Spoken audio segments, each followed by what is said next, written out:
आइए बात कर लेते हैं वेरिएबल्स और उनके डेटा टाइप्स के बारे में। वेरिएबल क्या चीज़ है? Variable is something which can hold the data.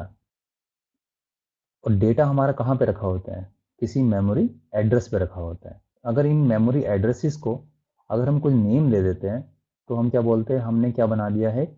Variable name बना दिया है उस पर्टिकुलर मेमोरी एड्रेस का। इसको एक एग्जांपल से समझते हैं। पहले ये क्लियर करते हैं कि वेरिएबल किसको बोलते हैं। ठीक है,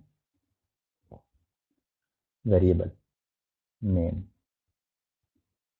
वेरिएबल क्या चीज़ है? जो डेटा आने वाला है कहाँ पे? मेमोरी में। फॉर एग्जांपल मेरे पास कोई मेमोरी है, इसका कोई एड्रेस है। एड्रेस क्या? मान लेते हैं 1000 लोकेशन पे मेरा कोई डेटा है 5। तो यहाँ पे 5 क्या चीज़ है? मेरा वेरिएबल है। अगर इस वेरिएबल का मैं एक नेम रख दूँ, ठीक है, तो फॉर एग्जांपल तो वो क्या बोलेंगे हम उसको? दिस इज, फॉर एग्जांपल मैंने एक्स रख दिया, तो इस एक्स से हम क्या समझे? ये हमने किसका नाम रख दिया है? इस पर्टिकुलर मेमोरी का नाम रख दिया है। तो हम इसको अब कैसे लिख सकते हैं कि हमने अपने रिमेम्बरेंस के लिए हमने क्या कर दिया है? एक्स पे क्या स्टोर है? 5। तो वेरिएबल का नेम क्या हुआ? वेरिएबल क्या है यहाँ पे? 5। इसका नेम क्या है? एक्स।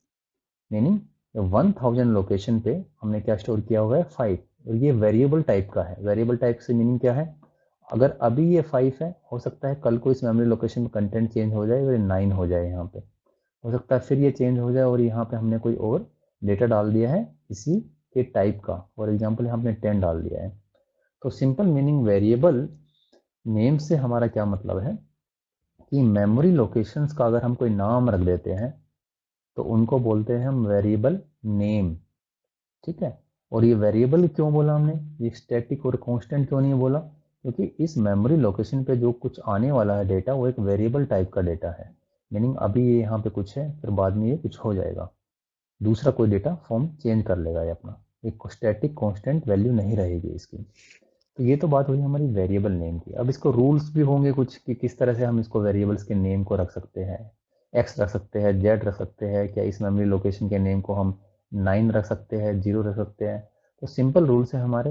ए, स्मॉल ए से लेके स्मॉल जेड तक हम कभी कोई भी इनमें से चूज कर सकते हैं स्टार्टिंग किसी वेरिएबल के नेम की स्टार्टिंग करने के लिए। कैपिटल ए से लेके कैपिटल जेड तक हम कोई भी इसमें से चूज कर सकते हैं किसी भी वेरिएबल नेम की स्टार्टिंग करने के लिए। हम क्या यूज नहीं कर सकते स्टार्ट करने के लिए किसी वेरिएबल का नेम? 0 से 9 ये नंबर्स हम यूज नहीं कर सकते। मीनिंग नंबर से स्टार्टिंग नहीं होनी चाहिए हमारी वेरिएबल नेम्स की। और अंडरस्कोर से भी हमारी स्टार्टिंग नहीं होनी चाहिए। ये हम कर सकते हैं। इन बिटवीन तो आ सकते हैं लेकिन स्टार्टिंग नहीं होगी इनसे। अगर हम ये बोलते हैं कि हमारे वेरिएबल का नेम हमने क्या रखा है? हमने वेरिएबल का नाम रखा है 9x, तो इनवैलिड है। लेकिन x9 ये हमारा वैलिड है। हमने नाम रखा है 9_y, ये इनवैलिड है, लेकिन y_ ये वैलिड है। राइट। तो ये हमारे जो है कुछ रूल्स है जो हम रिमेंबर कर सकते हैं कि वेरिएबल का हमने नाम किस तरीके से रखना है। अब सेकंड चीज बात कर लेते हैं इसके बाद कि इन वेरिएबल्स में जो डेटा स्टोर होगा, इन वेरिएबल्स में जो डेटा स्टोर होगा उनका जो है टाइप क्या होगा, किस तरह का डेटा हम इसमें स्टोर कर सकते हैं। जब हम ये जान पाएंगे कि किस तरह का डेटा हम इसमें स्टोर कर सकते हैं, तो हम ये भी जान पाएंगे कि उस पर हम किस तरह के ऑपरेशंस को परफॉर्म कर सकते हैं। तो किस तरह का डेटा हम इन वेरिएबल्स के अंदर स्टोर कर सकते हैं, ये डिपेंड करता है उस वेरिएबल का डेटा टाइप क्या है। वेरिएबल का डेटा टाइप, राइट। किसी पर्टिकुलर वेरिएबल का डेटा टाइप क्या है, इससे हमें ये इंफॉर्मेशन मिलेगी जो भी हमारा डेटा आने वाला है, जो भी वेरिएबल डेटा आने वाला है वो किस तरह का डेटा होगा हमारा, और उस डेटा पे हम किस तरह के ऑपरेशंस कर सकते हैं। तो प्राइमरली जो है हमारे 4 तरह के डेटा टाइप्स होते हैं। पहला जो डेटा टाइप है हमारा वो है कैरेक्टर, कैर। जैसे हम एग्जाम्पल के लिए अगर दें तो हम क्या लिख सकते हैं? कैर एक्स। तो ये क्या हुआ? ये वेरिएबल का नेम हुआ एक्स और इसकी डेटा टाइप क्या हुई? कैर। तो कैर जो हमारा जो है डेटा टाइप, ये क्या रिप्रेजेंट कर रहा है? ये हमारा 1 बाइट का स्टोरेज रिप्रेजेंट कर रहा है। इससे क्या मतलब है? जो भी हमारा ये एक्स बनेगा, इसके अंदर ये मेमोरी स्पेस कितना लेगा मैक्सिमम? 1 बाइट तक का मेमोरी स्पेस ले सकता है। जो भी यहाँ पे कंटेंट आने वाला है वो कितना कंटेंट हम स्टोर कर सकते हैं, 1 बाइट, मैक्सिमम हम जो है 1 बाइट तक का कंटेंट स्टोर कर सकते हैं। 1 बाइट्स का क्या मीनिंग हुआ, 8 बिट्स। तो अगर 8 बिट्स का कंटेंट हम स्टोर कर सकते हैं तो मैक्सिमम हम कितने नंबर स्टोर कर सकते हैं इसमें, 0 से 255। तो ये हमारी क्या होगी, कैरेक्टर की रेंज 0 से 255। क्यों, बिकॉज हम मिनिमम नंबर कितना स्टोर कर सकते हैं, अगर सारी की सारी बिट्स हमारी 8 बिट्स में 0 0 हो जाए, ये सारी की सारी अगर 8 बिट्स हम ले लें इसमें, 1 2 3 4 5 6 7 और 8, राइट। तो ये हमारा मिनिमम नंबर तो 0 हो गया, और मैक्सिमम नंबर क्या आ सकता है इधर, अगर सारी की सारी हमारी बिट्स 1 हो जाए यहाँ पे, राइट। तो टोटल 8 बिट्स में कितना आ गया, ये आ गया हमारा 256। तो टोटल नंबर हमारे कहाँ से कहाँ तक हो गए, 0 से हम 255 तक इसकी स्टोरेज कर सकते हैं नंबर्स की। 0 से 255 कितने नंबर बनते हैं टोटल, 256 बनते हैं, राइट। तो ये हमारी कैरेक्टर की बात हुई। अब फॉर एग्जांपल, जैसे कोई एग्जांपल ले लेते हैं कि हमने 8 बिट के अंदर हमने कोई बिट पैटर्न बना जो हमने कैरेक्टर टाइप का है। फॉर एग्जांपल हमने कैरेक्टर लिया है और एक्स, और इस एक्स के अंदर हमने जो है कोई डेटा स्टोर किया है जो मेमोरी में जाके जो है उसकी बिट पैटर्न क्या है हमारा, पहले 8 बिट ड्रॉ करते हैं, 1 2 3 4 5 6 7 8, राइट, 8 बिट्स, 1 2 3 4 5 6 7 8, राइट। तो यहाँ पे अगर इनका हम बिट पैटर्न लिखे तो फॉर एग्जांपल हम लिख लेते हैं यहाँ पे 1, इस तरह से हमारा कोई बिट पैटर्न स्टोर हो गया है। तो एक्चुअली में जो है, जो मेमोरी के अंदर जो स्टोर हुआ है वो तो बिट्स फॉर्म में ही होगा, लेकिन इस नंबर की जो है हम कैसे इंटरप्रेट करें, अगर ये कैरेक्टर टाइप का है और ये जो नंबर हमारा मेमोरी में स्टोर हुआ है इस एक्स लोकेशन पे, क्योंकि एक्स का साइज तो 8 बिट है ना, 8 बिट में स्टोर कर सकते हैं इसको, तो ये नंबर जाके स्टोर हो गया है, ये बाइनरी नंबर स्टोर हो गया है। तो ये एक्चुअली में क्या वैल्यू है जिसकी टाइप हमें पता है कि ये कैरेक्टर टाइप का है, तो इसकी वैल्यू हमें इंटरप्रेट करने के लिए हमें क्या करना पड़ेगा, इस पर्टिकुलर बाइनरी बिट को, बाइनरी फॉर्मेट को हमें किस में चेंज करना पड़ेगा, डेसिमल के अंदर, डेसिमल में। तो इसकी डेसिमल वैल्यू कितनी होगी, ये कौन सी लोकेशन पे है, ये अगर हम इसको इस तरह से करें, ये 1 2 8 16 32 64 128, तो कितना हुआ 64 और 1, तो मीनिंग इसकी डेसिमल वैल्यू कितनी हुई 65। तो 65 के कोरस्पॉन्डिंग जो भी जो है कैरेक्टर बनता है वो इसकी इंटरप्रिटेशन होगी। तो 65 के कोरस्पॉन्डिंग कैरेक्टर क्या होता है हमारा, ए। तो ये एक्चुअली हमारा क्या स्टोर हुआ है मेमोरी के अंदर, ए स्टोर करा है हमने, राइट। तो ये हमारा हुआ कि कैरेक्टर, एक वेरिएबल को अगर हम कैरेक्टर टाइप बनाते हैं तो किस तरह से उसकी मेमोरी, हम कितना साइज रखते हैं उसका 1 बाइट का, मीनिंग 8 बिट्स का, उसकी रेंज क्या बनी 0 से 255 तक रेंज बन गई उसकी, और कोई भी जो भी नंबर स्टोर होगा वो हमें इंटरप्रेट कैसे करना है, वो हमें एज अ इंटीजर नहीं देखना है, वो हमें एज अ डेसिमल नहीं देखना है, वो हमें एज अ कैरेक्टर देखना है। तो जो भी हमारा कोड बनेगा उसका हम पहले डेसिमल कन्वर्जन करके देखेंगे कि इसमें डेसिमल में कैसे कितना नंबर है ये, और उस डेसिमल से हम क्या लिखेंगे, उसका कोरस्पॉन्डिंग कैरेक्टर कोड लिखेंगे। तो 65 का कैरेक्टर कोड क्या है, अगर हम अस्काई टेबल के अंदर इस चीज़ को देखेंगे तो 65 का अस्काई कोड है हमारा ए। तो एक्चुअली हमने इसमें क्या स्टोर किया है, ए स्टोर किया है, राइट।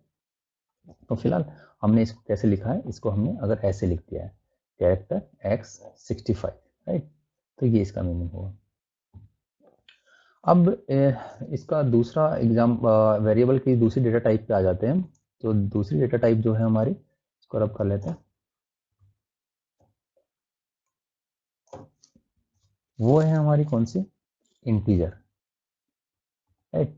तो इंटीजर जो है ये हमारा कंपाइलर डिपेंडेंट होता है यूजुअली जो है, इनफैक्ट कैरेक्टर भी जो है हमारा कंपाइलर और आपका सिस्टम डिपेंडेंट होता है कि आपके सिस्टम के अंदर आपके कंपाइलर जो है या आपके कंपाइलर में इसका क्या साइज डिफाइन है। यूजुअली जो है हमारा साइज डिफाइन कितना होता है इंटीजर का, 8 बिट्स का होता है यूजुअली, 8 बिट्स का हो सकता है, 16 बिट्स का भी हो सकता है, 32 बिट्स का भी हो सकता है। अगर आपको देखना है कि आपके कंप्यूटर में इसका साइज कितना है इंटीजर का, तो आपको क्या यूज करना पड़ेगा, साइज ऑफ इंट। अगर आप ये प्रिंट एफ स्टेटमेंट के अंदर इसको लिखेंगे %d करके साइज ऑफ, तो ये आपको बता देगा कि आपके कंप्यूटर के अंदर इनका क्या साइज है, राइट।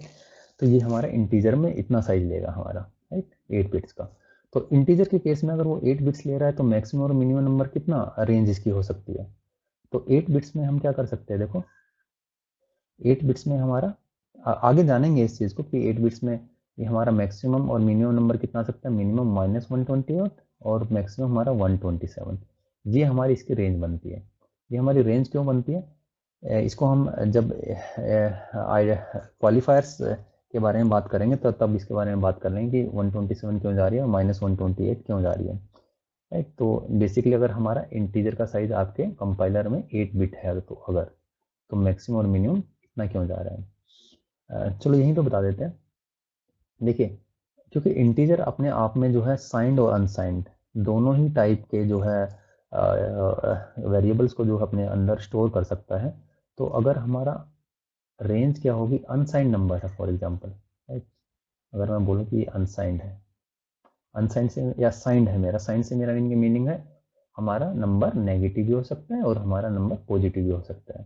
तो जैसे हमने वैल्यू बॉक्स मेथड पढ़ा होगा, तो वैल्यू बॉक्स मेथड में हमने क्या देखा था, यहाँ पे जो है ये कितना है, इसका वैल्यू 1, राइट।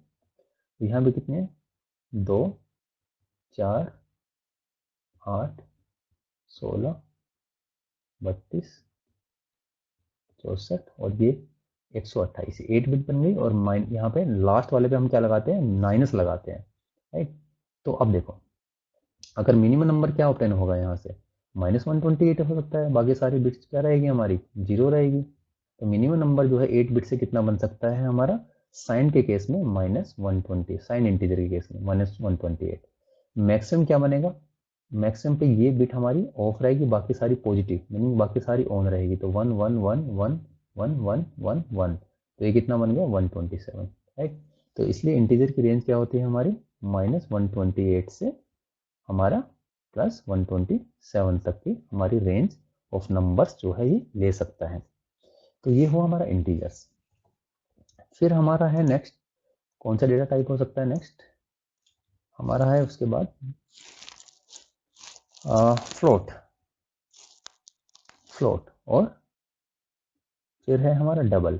तो फ्लोट का जो साइज होता है हमारा वो कितना होता है हमारा, ये भी हमारा, देखिए सारे ही जितने भी साइजेस है वो सारे सिस्टम डिपेंडेंट होते हैं, कंपाइलर डिपेंडेंट होते हैं। तो वो आप उसको जो है साइज ऑफ करके आप निकाल सकते हो कि आपके सिस्टम के अंदर फ्लोट का क्या साइज है। यूजली जो है 32 बिट्स का होता है, राइट। और डबल, इसका डबल क्या होता है, फ्लोट का ही डबल। फ्लोट का डबल कितना है, लगभग यहाँ पे 64 बिट्स का हमारा इसका साइज होता है। ये इसलिए हम फ्लोट को जो है सिंगल प्रिसीजन भी बोलते हैं, सिंगल प्रिसीजन, इसलिए इसको हम डबल प्रिसीजन भी बोलते हैं, राइट। केवल दोनों में यही फर्क है, इनके साइजेस के फर्क है, 32 बिट्स का, 64 का। बाकी आप अपने कंपाइलर के अंदर देख सकते हैं साइज ऑफ यूज करके कितना एक्चुअल में आपके कंपाइलर आपके सिस्टम के अंदर है। अब कुछ जो है हमारे पास क्वांटिफायर्स है, उन क्वांटिफायर्स का यूज करके हम इन जो हमने बेसिक प्रिमिटिव डेटा टाइप जो पढ़े हैं उनके साइजेस को हम जो है इंक्रीज कर सकते हैं हम बेसिक क्वांटिफायर्स को यूज करके, राइट। तो कौन कौन से क्वांटिफायर्स है देख लेते हैं हम, क्वांटिफायर्स से क्या मीनिंग है हमारा। जैसे एक क्वांटिफायर है हमारा, सबसे पहला क्वांटिफायर है हमारा शॉर्ट एंड दूसरा है हमारा लॉन्ग। तो बेसिक प्रिमिटिव टाइप हमारे कौन कौन से थे, एक था कैर, एक हमारा कौन सा होगा इंट, एक हमारा हो गया फ्लोट और एक हमारा कौन सा होगा डबल। अब इनके आगे जो है, इन बेसिक प्रिमिटिव टाइप से किसके आगे हम जो है क्वांटिफायर्स लगा सकते हैं, इनको क्या बोलते हैं हम, क्वांटिफायर्स। क्वांटिफायर्स क्यों बोलते हैं क्वांटिफायर्स, कभी कभी हमें क्या होता है कि किसी particular data type, primitive data type हमने यूज किया है, उसका हमने साइज जो है कम रखना है या उससे जो है हमें थोड़ा सा ज़्यादा रखना है, तो हम इन प्रिमिटिव्स का यूज, हम क्वांटिफायर्स का यूज कर लेते हैं। जैसे फॉर एग्जांपल एक पहला क्वांटिफायर कौन से है हमारे, शॉर्ट या लॉन्ग, राइट। ये क्वांटिफायर हमारा कहाँ पे यूज होता है, ये केवल और केवल जो है हमारा इंट के साथ यूज हो सकता है, इसको हम कैरेक्टर, फ्लोट, डबल के साथ यूज नहीं करेंगे। तो हम हमेशा कभी लिखना हो तो हम कैसे लिखेंगे, इस तरह से लिख सकते हैं इसको, शॉर्ट इंट या फिर लॉन्ग इंट। इससे क्या मीनिंग समझे, लगभग लगभग इनका जो साइज होता है शॉर्ट का, इनमें जो रिलेशन है वो क्या है, इस तरह का रिलेशन है, लॉन्ग इंट। शॉर्ट इंट का साइज हमेशा छोटा होगा इंट से, और लॉन्ग का हमेशा बड़ा होगा इस इंट से। तो लगभग अगर इसका 8 है, फॉर एग्जांपल इसका अगर 16 मानता हूं मैं, 8 से नहीं आएगा इस समझ में, 16 अगर इसका आपके कंपाइलर दे रहा है कि इंट का साइज कितना है 16, तो इसका लगभग आप 8 मान के चलिए, और इसका कितना है 32 मान के चलिए। अगर आप लॉन्ग इंट लिखते हैं तो लॉन्ग इंट में आपको इतना बिट्स हो जाएगा। तो ये इनमें रिलेशन बनता है। तो कभी कभी आपको चाहिए होता है कि आपने जो है कंप्लीट इंट साइज ना लेके, मीनिंग 16 बिट का साइज ना लेके, अगर इंट का जो है हमारा 16 बिट का साइज है ये कंप्लीट इतना ना लेके, हम क्या करते हैं, शॉर्ट से काम चल रहा है हमारा, तो हम शॉर्ट इंट कर लेते हैं, राइट। फिर है हमारा दूसरा क्वांटिफायर है हमारा कौन सा, साइंड एंड फिर है अनसाइंड। अब साइंड और अनसाइंड जो है हम दोनों के साथ यूज कर सकते हैं, इंटीजर के साथ भी यूज कर सकते हैं और कैरेक्टर के साथ, राइट। इंटीजर के साथ हम दोनों का दोनों यूज कर सकते हैं, साइंड भी यूज कर सकते हैं, अनसाइंड भी इंटीजर के साथ। लेकिन कैरेक्टर के साथ जो हम यूज करते हैं वो हम हमेशा अनसाइंड ही यूज करते हैं। दोनों में फर्क क्या है, मैं अगर ऐसे लिखता हूं साइंड इंट, तो साइंड इंट एक्स, राइट। इसका क्या मीनिंग है, ये जो एक्स है हमारा पॉजिटिव भी ले सकता है, नेगेटिव नंबर्स भी ले सकता है। अगर ये पॉजिटिव नेगेटिव नंबर्स लेगा तो अभी हमने देखा कि इसकी रेंज क्या बन जाएगी, मिनिमम -128 और मैक्सिमम 127। अगर ये अनसाइंड होगा, अनसाइंड इंट एक्स होगा, तो इसकी रेंज कितनी बनेगी, 0 से 255 तक का नंबर ले सकता है, ये रेंज ले सकता है इसकी, राइट। जिस तरह से कैरेक्टर जो है हमेशा हमारा क्या होगा, अनसाइंड होगा, हम साइंड नहीं होगा कैरेक्टर, अनसाइंड क्या, राइट, अनसाइंड कैरेक्टर होगा, राइट। तो अनसाइंड कैरेक्टर, और कैरेक्टर का पता है हमें कितना है, 1 बाइट लेता है ये, तो इसकी कितनी रेंज हो गई हमारी, 0 से 255 की रेंज हो गई। तो जो भी हमारा बाइनरी बनेगा इसके अंदर 8 बिट्स के अंदर कैरेक्टर में, उसका हम क्या निकालेंगे, डेसिमल, डेसिमल निकाल के हम क्या जानेंगे, उसका कैरेक्टर कोड हम पुट कर देंगे, तो हमें पता चल जाएगा कि हमारे पर्टिकुलर अनसाइंड या हमारे पर्टिकुलर कैरेक्टर के अंदर, कैरेक्टर वेरिएबल के अंदर क्या वैल्यू स्टोर है, राइट। ये हमने अभी इसके बारे में देखा। फिर एक और आ जाता है इसमें, हम कभी कभी यूज करते हैं लॉन्ग, एक क्वांटिफायर और है हमारा लॉन्ग, ये थर्ड टाइप का क्वांटिफायर है। लॉन्ग हमेशा हम कहाँ यूज करते हैं, हम लॉन्ग यूज करते हैं डबल के साथ, राइट। तो ये हमारा डबल का जो साइज था उसका और साइज हमारा बढ़ा देता है, तो लगभग लगभग जो है, जैसे डबल का हमारा 64 है, तो लॉन्ग डबल करने के बाद हमारा ये कितना हो जाएगा, 128 बिट तक का साइज हो जाएगा ये, राइट। एनीवे जितने भी जो साइजेस की हम बात कर रहे हैं वो पर्टिकुलरली ऐसा नहीं है कि फिक्स है, वो आपके सिस्टम पे डिपेंड करता है। बार बार यही बोल रहे हैं कि अगर आपको किसी भी पर्टिकुलर डेटा टाइप का अगर आपने साइज निकालना है, किसी भी डेटा साइज निकालना है, शॉर्ट का, लॉन्ग का, साइंड अनसाइंड का, कैरेक्टर का, इंटीजर का, तो आप क्या यूज कर सकते हैं, साइज ऑफ का यूज कर सकते हैं, ये ऑपरेटर है हमारा, इसका यूज करके हम उस पर्टिकुलर डेटा का हम साइज निकाल पाएंगे, राइट। तो यही था, इतना ही था इसके अंदर कि वेरिएबल का जो है डेटा टाइप और उनके डेटा साइजेस किस किस तरह से है, किस किस तरह से हम उसको समझ सकते हैं, ओके।